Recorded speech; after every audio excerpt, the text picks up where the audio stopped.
Bismillahirrahmanirrahim. Assalamualaikum warahmatullahi wabarakatuh.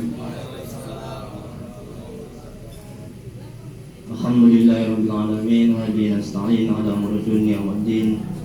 Asyhadu an la ilaha illallah wahdahu la syarika lah wa asyhadu anna Muhammadan 'abduhu wa rasuluh. Allahumma shalli wa sallim wa barik 'ala sayyidina Muhammad abdika wa rasulika nabiyil ummi wa alihi wa sahbihi ajma'in. Rabbi shrah li sadri wa yassir li amri wahlul 'uqdatam min lisani yafqahu qawli. Rabbana zidna ilma warzuqna fahma waj'alna minas sholihin. Ya Allah, ya Rahman, ya Rahim, yang Maha Menatap, ampuni ya Allah dosa kedua orang tua kami. Ampuni ya Allah dosa kami ya Rabb. Ya Allah, mudahkan kami mencari ilmu, mudahkan kami mempelajari ilmu, mudahkan kami ya Allah memahami ilmu dan mengamalkannya. Ya Allah, tolong ya Allah, berkahi majelis ini, berkahi rumah kami ya Allah. Amin ya rabbal alamin. Mari kita mulai pengajian kita pada hari ini, yaitu pengajian tasawuf ya, manajemen hati dan kajian fikih. Jadi itu penting, tidak hanya mengaji fikih aja ya. Nah, jadi kajian tasawuf sekitar 15 menit ya. Nah, agar amal ibadah kita bisa ikhlas. Nah, karena amal ibadah tanpa ikhlas, maka amal ibadah kita ditolak. Nah, ikhlas, tobat, juhud, kemudian tawakal, itu kajian tasawuf ya, manajemen hati. Mari kita mulai kajian kita ini pada hari ini dengan membacakan nomor kitab. Adapun pahalanya kita hadiahkan ke Nabi Muhammad SAW, keluarga dan sahabat-sahabatnya. Kemudian untuk para tabi'in, tabi'ut tabi'in, untuk Syekh Abdul Qadir Al-Jailani, untuk Syekh Imam Ibnu Athaillah Sakandari, untuk Imam Syafi'i, dan untuk kedua orang tua kita, guru-guru kita, serta untuk kaum muslimin dan muslimat pada umumnya. Al-Fatihah. A'udzu billahi minasy syaithanir rajim. Bismillahirrahmanirrahim. Alhamdulillahi rabbil alamin. Ar-Rahmanir Rahim.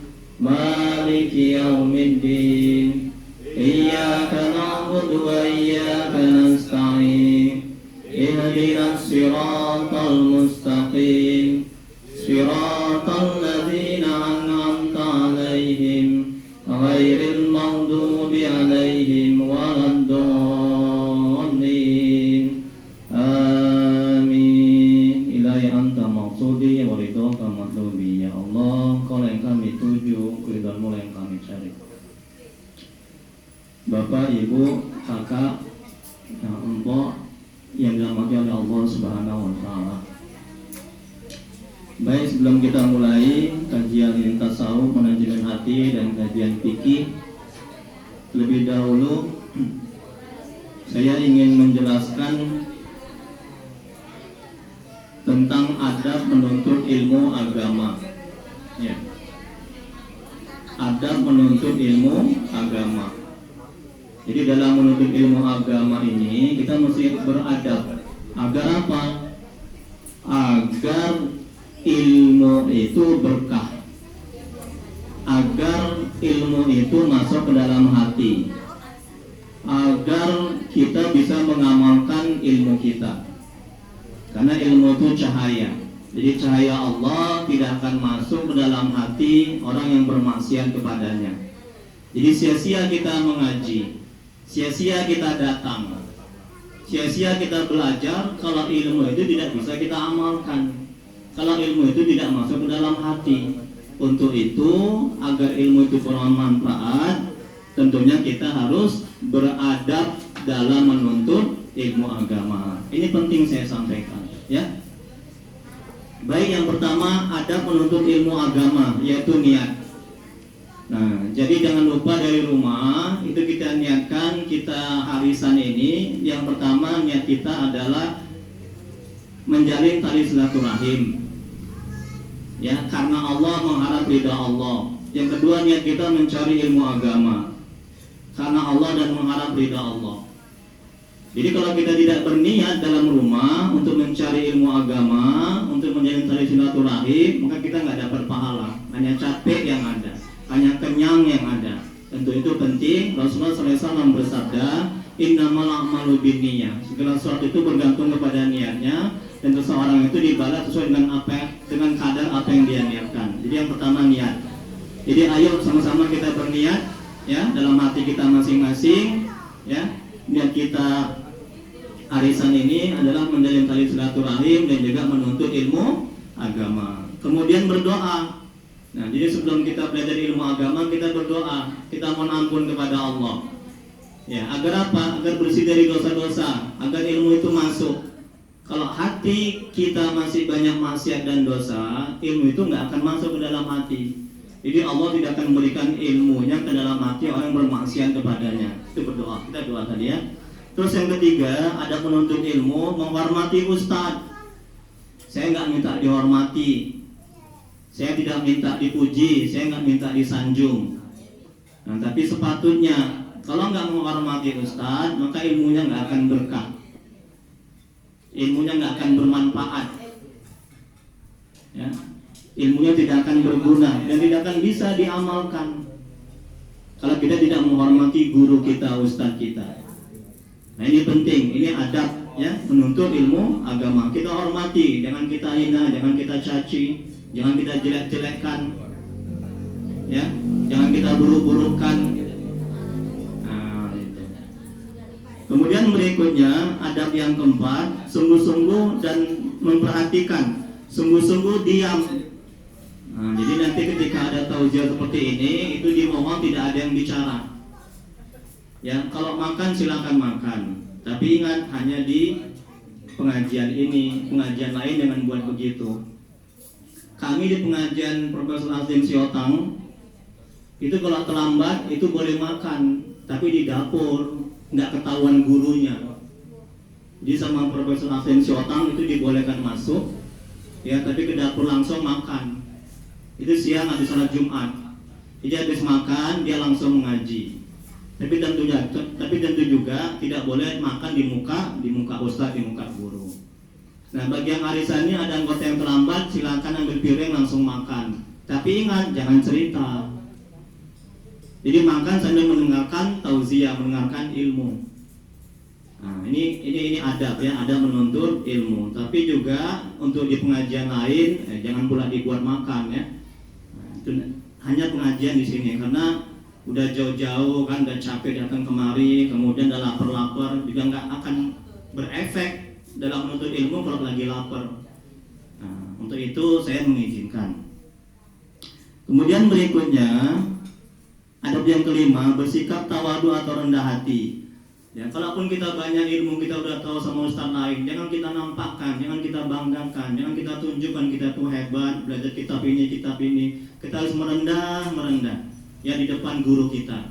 Anggap kita ini bodoh, kita ini nggak tahu. Kalaupun kita sudah tahu. Nah, karena ilmu itu nggak masuk ke dalam hati orang yang sombong, orang yang takabur, orang yang merasa hebat. Itu ilmu itu nggak akan masuk ke dalam hati orang seperti itu. Jadi syarat supaya ilmu itu masuk, rendah hati, ya, tawadu. Ini dia ada menuntut ilmu. Kemudian berikutnya, yang keenam, tidak menentang dan membantah. Apapun yang dikatakan ustaz tidak boleh menentang dan tidak boleh membantah. Kalaupun ada yang nggak cocok, ya, nah bisa disampaikan dengan baik-baik. Dan jangan mempermalukan ustaz itu di muka umum. Nah, bicara empat mata, maaf ustaz, tadi sebenarnya gini, begitu. Jadi tidak boleh menjatuhkan ustaz, ya, wibawa seorang ustaz, seorang guru, ya. Kemudian berikutnya, jangan buat maksiat dan dosa. Nah, itu tadi, jangan lagi pengajian kita menggibah di belakang, di samping, ya. Jangan kita menjelek-jelekkan orang lain, karena kita sedang belajar ilmu agama. Kemudian berikutnya, yang ke-8, membawa kitab, buku. Nah, ini kitab fikih Islam mazhab Syafi'i. Jadi bagi yang belum ada, mohon di fotokopi. Karena kita nggak bisa belajar tanpa buku, ya, mesti ada bukunya, ya. Nah, bawa pulpen, bawa buku tulis. Jadi kalau kita belajar ilmu tanpa buku, maka ilmu itu akan sia-sia. Dan Allah tidak akan memberikan ilmunya kepada kita kalau kita nggak serius, kita main-main, dan kita nggak sungguh-sungguh, sia-sia aja capeknya. Kemudian berikutnya mengamalkannya. Nah, ilmu itu untuk diamalkan. Nanti di akhirat kita akan dimintai pertanggungjawaban oleh Allah. Kamu udah belajar ilmu sama Ustaz Rif setiap bulan sekali. Ilmu fikih, ilmu tasawuf tentang hati. Sudah kamu amalkan belum? Harus ada niat untuk mengamalkannya. Nggak boleh nggak ada niat. Karena ilmu itu nanti akan menjadi beban buat kita kalau kita tidak mengamalkannya. Nah gitu. Misalnya saya menjelaskan di fikih ini tentang sholat tahajud. Nah minimal sekali sholat tahajud di tengah malam. Nah begitu caranya. Itu kata guru kami, Ustaz Nasir LCMA. Guru tafsir, guru hadis. Minimal sekali diamalkan. Kemudian berikutnya yang terakhir mendakwakannya, ya untuk diri, untuk keluarga. Oh tadi ini loh dikasih sama Ustaz Ri, ya tentang ikhlas tasawuf.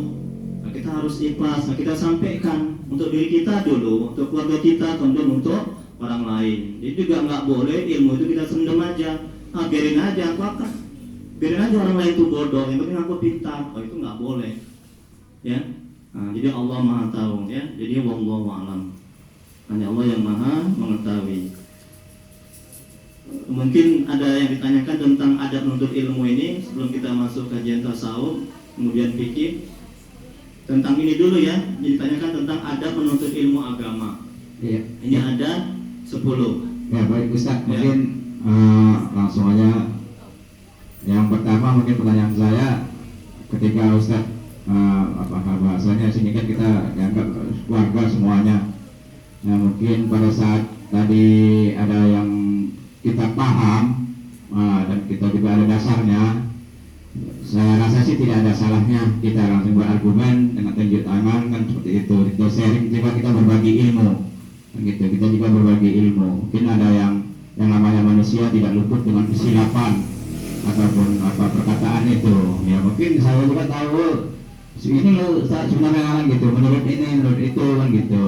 Nah ketika ada yang berargumen seperti itu, bisa saja Ustaz di dalam forum ini diargumenkan, ditanyakan seperti itu. Mungkin itu Ustaz yang perlu saya koreksi ataupun tanggapan Ustaz. Makasih Ustaz. Iya, seperti yang saya jelaskan tadi, tidak ada masalah. Ya, tidak ada masalah dan tidak apa-apa ketika mungkin bapak, ibu, abang atau kakak itu punya dapat ilmu dari luar atau mungkin baca kitab, ya, tidak ada masalah. Nah, tapi yang bermasalah kalau kita berdebat, ya berdebat sampai ingin berkelahi, ingin bertengkar, sampai ngotot, sampai tinggi suaranya, ya. Kemudian sampai menyalah-nyalahkan ustaz.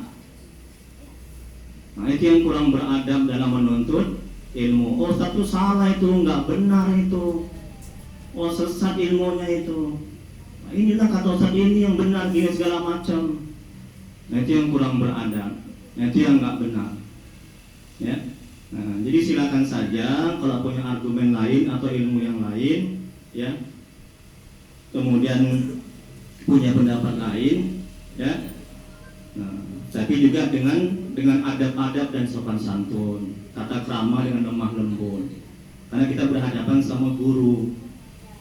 Nah, sekali lagi saya tidak minta dihormati sama guru siapapun, ya, sama ustadz siapapun, ya. Nah, jadi ada adab kita bicara. Orang tua kita tuh 3. Yang pertama orang tua kandung dalam agama, kemudian mertua kita dan juga guru kita. Guru kita itu orang tua kita, ya. Jadi nggak boleh kita durhaka, nggak boleh kita melecehkan, menghina, ya. Nah, dalam agama juga hak guru itu lebih besar ketimbang hak orang tua. Guru tasawuf, ya, guru yang mengantarkan kita untuk mendekat kepada Allah. Kenapa? Karena orang tua kita hanya mengantarkan sampai ke dunia, sedangkan guru kita mengantarkan kita sampai ke akhirat, artinya mengenal Allah, dekat kepada Allah. Jadi ada sebagian ulama yang mengatakan demikian. Nah, itu. Jadi kembali lagi tadi ya jawaban saya atas apa namanya, atas mungkin masukan atau pertanyaan dari Pak D, dari protokol, dari MC. Nah seperti itu. Mungkin ada yang lagi, mungkin yang lain. Assalamualaikum warahmatullahi wabarakatuh. Langsung saja, nggak usah pakai yang saya tanyakan Pak Ustadz. Mungkin ini pengalaman pribadi. Saya dari rumah sudah niat untuk mengikuti ceramah, ya kan? Tapi begitu di pertengahan ceramah, saya ngantuk, tertidur itu Pak Ustadz. Nah ini pengalaman pribadi, terus terang saja kan itu. Itu hukumnya gimana itu Pak Ustadz? Terima kasih. Alhamdulillah ya. Terima kasih. Seperti yang saya jelaskan tadi, Rasulullah SAW bersabda yang artinya innamal a'malu binniyat, ya. Segala sesuatu itu bergantung kepada niatnya. Dan seseorang itu dibalas sesuai dengan keadaan apa yang dia niatkan. Jadi kalau dari rumah dia sudah berniat, aku arisan menjalin tali silaturahim, ya kan, karena Allah dapat pahala satu. Yang kedua, selain silaturahim, arisan, aku juga menuntut ilmu agama, dapat pahala dua. Sudah dicatat oleh malaikat menuntut ilmu agama. Dalam hadis yang lain, kalau seorang itu berjalan untuk ilmu agama, kemudian dia meninggal, maka dia masuk surga. Itu dihitung meninggal mati syahid. Ya, ingat itu. Ini hadis sahih. Itu kata Nabi, bukan kata saya. Kalau kita pergi keluar untuk ilmu agama, meninggal dunia kita, masuk surga kita, masya Allah, tabarakallah. Enak nggak itu? Ya, dihitung mati syahid kita, itu surga tempat kita. Makanya bersyukur kita ini, alhamdulillah. Ya, tidak hanya arisan, ngobrol sana kemari, ditakutkan menggibah, tapi diisi juga dengan tausiah seperti ini. Kalau bisa sampai mati seperti ini, istiqomah kita. Ya, amin rabbal alamin. Nah, jadi Pak Ketua, kalaupun sampai kemari tidur, nggak ada masalah, ya, nggak apa-apa. Nah, dan sudah dicatat mendapat pahala, yaitu niat menuntut ilmu agama. Tapi jangan diniatkan, aku nanti tidur aku sampai arisan, capek kali aku, apa ada kata Ustaz ini. Oh, itu malaikat tahu, Allah Maha tahu, ya. Kalau kita sengaja seperti itu. Nah, alhamdulillah kita semua sudah dapat pahala nih. Itu pahalanya besar loh untuk ilmu agama, pahala silaturahim ini juga. Nah, kan sudah saya serangkan kan di grup kita itu manfaat silaturahim. Ya kan, dapat pahala, Allah ridho, murah rezeki, dijauhkan dari bala bencana, yang sakit disehatkan oleh Allah Subhanahu wa taala, masuk surga kita. Makanya besar sekali silaturahim. Nah, jangan sampai kebalikannya, dosa besar bagi orang yang memutuskan dari silaturahim. Itu dosa besar. Ya, wallahu a'lam bishawab. Allah yang mengetahui jawabannya. Itu Pak Ketua ya. Ada lagi mungkin? Ya, silakan. Ini Abang Dando. Nah, entah, baru ibu aja. Tapi mengenai ini ya dulu ya, mengenai ilmu ini ya, adab ilmu ya, nggak boleh lain-lain. Nanti baru tasawuf sama fikih, baru yang lain-lain sekali. Nah, nanti ngatur kemana-mana nanti habis waktu. Silakan, Abang Dando. Ya. Assalamualaikum warahmatullahi wabarakatuh. Alhamdulillah. Mungkin ganteng hari ini ya. Ini itu sesuai Pak Ketua, kita terbuka aja. Kita di kampung kita ada perkumpulan. Di perkumpulan itu dia dijadikan ketua. Dia untuk pribadinya kurang dengan anggotanya. Contohnya, kalau dia maaf Abang Dan, maaf. Ini bisa ada hubungan dengan adab berilmu. Ya, ada hubungan ya. Oh ya, oke. Saya maaf teruskan. Dia kalau ada kemalangan bukan anggota, dia tidak mau hadir atau menghadiri duka cita gitu. Dan dia kalau untuk perwiritan tiap malam Jumat, itu keluarganya dia yang untuk membaca tahlil, tahtim dan doanya. Ya seperti anggotanya kemungkinan gak bisa ilmu itu dibagi-bagi dengan anggotanya gitu. Seperti itu Pak Ustadz, bagaimana hukumnya itu Pak Ustadz? Iya, jadi ada orang yang berilmu dan ilmunya ini nggak mau dibagikan sama yang lainnya. Dia pendam aja, dia simpen aja untuk dirinya aja. Itu Pak. Nah, itu, ya. Ya seperti silaturahminya dia dibilangkan memang pengajiannya tinggi, tapi untuk sosial dengan masyarakatnya dia pilih-pilih gitu Pak Ustaz. Dia nggak, ya kalau seperti kita ada tinggi, dia kan nggak ada pandang siapapun, yang penting dia agama Islam gitu. Ini kalau dia nggak anggotanya berduka cita, dia nggak mau datang dia. Ya baik, terima kasih ya Bang Dan. Allah membalas kebaikannya. Seperti yang saya jelaskan tadi, ada penuntut ilmu, untuk diamalkan ilmu itu, nggak boleh dipendam sendiri, nggak boleh hanya untuk diri kita sendiri. Bahkan ketika seorang itu ditanya suatu ilmu, kemudian dia tidak mau memberikan ilmunya, maka dia akan dikekang dengan api neraka. Ya Allah tuh nggak suka orang yang ditanyain ilmu, kemudian dia nggak mau menjawab. Nah, itu artinya apa? Itu artinya emang ilmu untuk diamalkan. Karena kalau nggak diamalkan juga akan menjadi beban buat kita di hari kiamat nanti. Allah akan tanya, kamu belajar ilmu agama, kamu sudah amalkan belum? Untuk diri kita, untuk keluarga kita, untuk orang lain. Kan Nabi bilang, Rasulullah SAW bersabda, sampaikanlah walau satu ayat, kan? Betul kan? Kita bilang takut kepada Allah, itu kan sudah ilmu itu. Takut kepada Allah, 3 kata cuman, betul kan?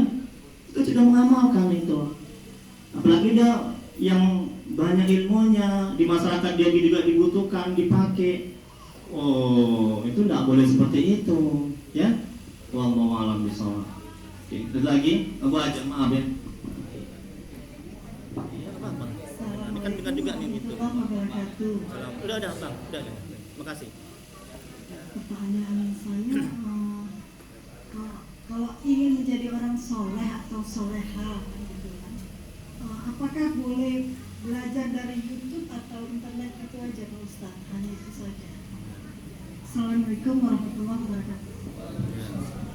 Waalaikumsalam warahmatullahi wabarakatuh. Ya, alhamdulillah, tabarakallah ya, semoga Allah berkahi. Bagus pertanyaannya. Kalau ingin menjadi anak yang soleh atau orang yang soleh atau soleha, boleh nggak kita memadai hanya belajar dari YouTube, dari media sosial, nggak pakai guru ya? Nah, jadi ulama mengatakan barang siapa yang belajar ilmu agama tanpa guru, maka setan gurunya. Jadi nggak boleh, harus punya guru. Gitu. Kan guru ini kan ulama kan pewaris Nabi, betul kan? Betul kan? Kecuali YouTube itu kita berinteraksi. Ustadz itu di YouTube tuh pakai kita bisa berinteraksi, kita bisa tanya jawab. Tapi kalau hanya kita mendengarkan begitu, kemudian kita pahami sendiri, kita amalkan sendiri, sesat jadinya, nggak boleh. Nah, jadi harus pakai guru dan juga ditambah dengan ilmu-ilmu dari YouTube, nggak apa-apa. Kalau kita aja nggak paham, tanya sama guru kita. Ustadz, tadi saya dengar dari YouTube loh Ustadz tentang wudhu, tentang sholat. Kok ada Ustadz sholat yang ini Ustadz, yang tangannya tidak diangkat ke atas ketika takbir? Apa boleh Ustadz? Apakah sah? Nah, maka Ustadznya yang punya ilmu banyak, yang sudah pengalaman, yang sudah paham, dia mengatakan oh boleh, itu bukan mazhab Syafi'i. Kalau kita tidak angkat tangan ketika takbir, nah begitu. Tapi kalau hanya kita telan bulan-bulan, kita pahami bulan-bulan begitu, kemudian kita amalkan, oh bahaya, ya. Wallahu a'lam. Ada lagi? Nggak ada. Ya. Oke, mik. Dan nanti tahu nih jemaah saya yang ada di YouTube ini, bahwasanya ada ya. Haji Inan, Pak Haji Inan. Terima kasih Pak Ustaz. Ya, alhamdulillah. Kita tambah yang dengan Ibu siapa? Ibu Ajaib ini. Ibu Ajaib kan yang cantik jelita. Yang cantik ya. Dia dari lu apa tadi Pak? Lu tuh apa Ustaz? YouTube.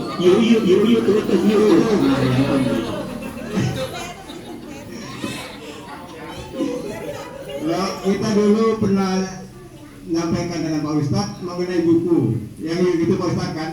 Kita kan beli buku, tapi kita bisa di buku kalau nggak dengan guru kan nggak apa tuh abdol gitu Pak Ustaz ya. Sama dengan yang cantik itu tadi ya. Itu hanya teori aja ya Pak Ustaz ya. Yang Ada Pak Haji deh ini. Nggak bercanda. Memang kalau nggak ada Pak Idan memang nggak rame ya, alhamdulillah.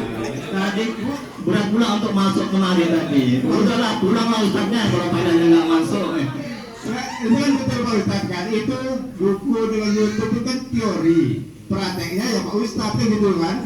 Betul sudah Pak Ustaz. Prakteknya ya guru, ya kan.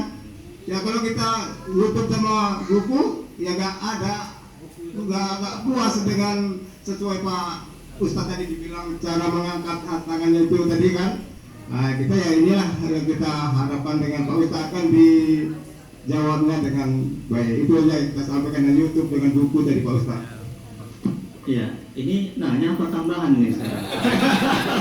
Bercanda. Terima kasih ilmunya Pak Haji ya. Alhamdulillah kita tambahin ilmu lagi ya. Oke, baik. Kalau nggak ada kita lanjuti ya. Tasawuf penajaman hadis sekitar 10 menit aja ya, karena waktunya sudah jam 2 ya, lewat 5 ya. Tambahan satu lagi yang perlu diingatkan, kalau ada masalah-masalah dalam arisan ini ya. Jadi saya minta tolong itu keputusannya berdasarkan dengan agama, Al-Quran, hadis dan juga ijma para ulama. Sumber hukum kita ini kan 4, Al-Quran, hadis, sebenarnya banyak ya, tapi 4 yang dijelaskan, yang ditonjolkan sama ulama. Al-Quran, hadis, ulama dan ijma serta kias. Nah, jadi kalau ada permasalahan dalam arisan kita ini, saya mohon minta tolong kita rujuklah kembali ke agama. Apa kata Al-Quran, apa kata hadis, apa kata ulama. Nah, jadi jangan semata-mata hanya suara terbanyak. Boleh suara terbanyak, kemudian kita kembali lagi rujuk ke agama. Supaya apa? Ini masukan dan juga saya juga diangkat salah satu sebagai penasehat ya dalam arisan ini. Supaya apa? Supaya hasilnya itu berkah. Yang kita cari itu keberkahannya. Jadi kalau hasil dari musyawarah itu berkah, akan banyak nanti kebaikan yang datang dari Allah. Tapi kalau misalnya hasil dari voting itu atau masalah itu tidak merujuk kepada ilmu agama, maka hasilnya tidak akan berkah dan tidak ada kebaikan di situ gitu. Nah, ini hanya sebagai masukan. Jadi sekali lagi saya minta tolong dan kewajiban saya untuk menyampaikan. Jadi kita tidak boleh berdasarkan hawa nafsu kita, hanya akal pikiran semata-mata, hanya kekuatan kita, hanya ilmu kita. Tidak boleh semata-mata seperti itu. Nanti hasilnya tidak akan berkah. Nah itu ya, jadi itu saja, mudah-mudahan bisa dipahami. Baik, kita masuki tasawuf manajemen hati, kita bahalikam ya. Yang pertama, kalau kita menderita, penyebabnya cuma satu, kurang bersyukur kepada Allah. Contohnya ketika ada jerawat di hidung, kita menderita. Kenapa menderita? Karena saya sibuk lihat jerawat, tidak lihat hidungnya. Seharusnya alhamdulillah jerawatnya kecil, hidung normal, mata dan anggota tubuh lainnya normal. Nah ini manajemen hatinya agar kita tidak stres, sengsara, menderita ketika kita mendapat musibah. Contohnya apa? Satu aja, ketika anak kita belum taat, ya, supaya kita nggak stres, sengsara, menderita, coba lihat nikmat-nikmat Allah yang lainnya. Kita masih sehat, masih kuat, suami masih sehat, kita masih bisa makan, masih bisa ibadah. Jadi hati, akal, pikiran kita jangan hanya terfokus kepada anak yang belum taat. Kalau itu yang kita lakukan, stres kita, demi Allah misalnya bersumpah, menderita kita. Tapi kita kurang bersyukur kepada Allah. Loh, nikmat-nikmat Allah yang lainnya kemana? Kita hanya fokus hati kita kepada anak yang belum taat, atau istri yang belum taat, atau suami yang belum taat. Kita nggak melihat nikmat-nikmat Allah yang lainnya. Nah ini penting supaya hati kita bisa bersabar dan kita bisa ridho atas ketentuan Allah. Terus yang kedua, kata ulama, seseorang menderita dalam hidup bila ia sibuk dengan penilaian orang, tidak sibuk dengan penilaian Allah. Sibuk dengan penilaian orang menyebabkan hati mati, sedangkan sibuk dengan penilaian Allah menyebabkan hati hidup. Inilah dunia. Kita buat baik aja masih ada orang yang nggak suka, betul? Betul kan? Saya tuh buat pamflet itu di depan rumah itu, pengajian manajemen hati. Itu baik atau buruk, Bu? baik itu. Tapi ada yang mencibir, sok-sokan, mana cibir hati, tengok itu. Jadi sepanjang kita masih hidup di dunia, itu pasti aja tuh ada seperti itu. Jadi jangan heran, kalau kita paham akan hal itu, maka kita akan bisa bersabar, ya. Nah itu. Jadi jangan sibuk dengan penilaian orang. Sepanjang kita lakukan itu benar, sesuai dengan tuntunan Allah dan Nabi, lakukan aja, jalani aja, ya. Kemudian kita nggak akan bisa bergerak dan nggak akan bisa maju kalau kita sibuk mendengar apa kata orang. Yakinlah. Baik, yang kedua, yang ketiga, yang paling berharga, mahal dan bernilai dalam hidup adalah ketenangan hati. Yang membuat hidup tidak tenang adalah karena terlalu banyak mikir bila mendapatkan masalah dan kurang zikir dan kurang yakinnya kepada Allah. Ini penting. Ketika mendapat masalah, langsung hati kontak kepada Allah. Katakan inna lillahi wa inna ilaihi raji'un. Itu hati akan tenang. Itu setan itu menjauh. Yakinlah. Tapi kalau kita sibuk mikir aja, aduh gimana anakku ini, gimana suamiku ini, gimana istriku ini, itu senjata setan itu. Kita akan dibuat menderita kita. Kalau kita nggak langsung kontak ke Allah. Sholat 2 rakaat, minta kepada Allah. Nabi itu gitu, kalau Nabi hatinya gelisah, dia langsung sholat 2 rakaat, namanya sholat sunat mutlak. Nah, ikuti Nabi, insya Allah akan selamat. Kemudian berikutnya, yang keempat,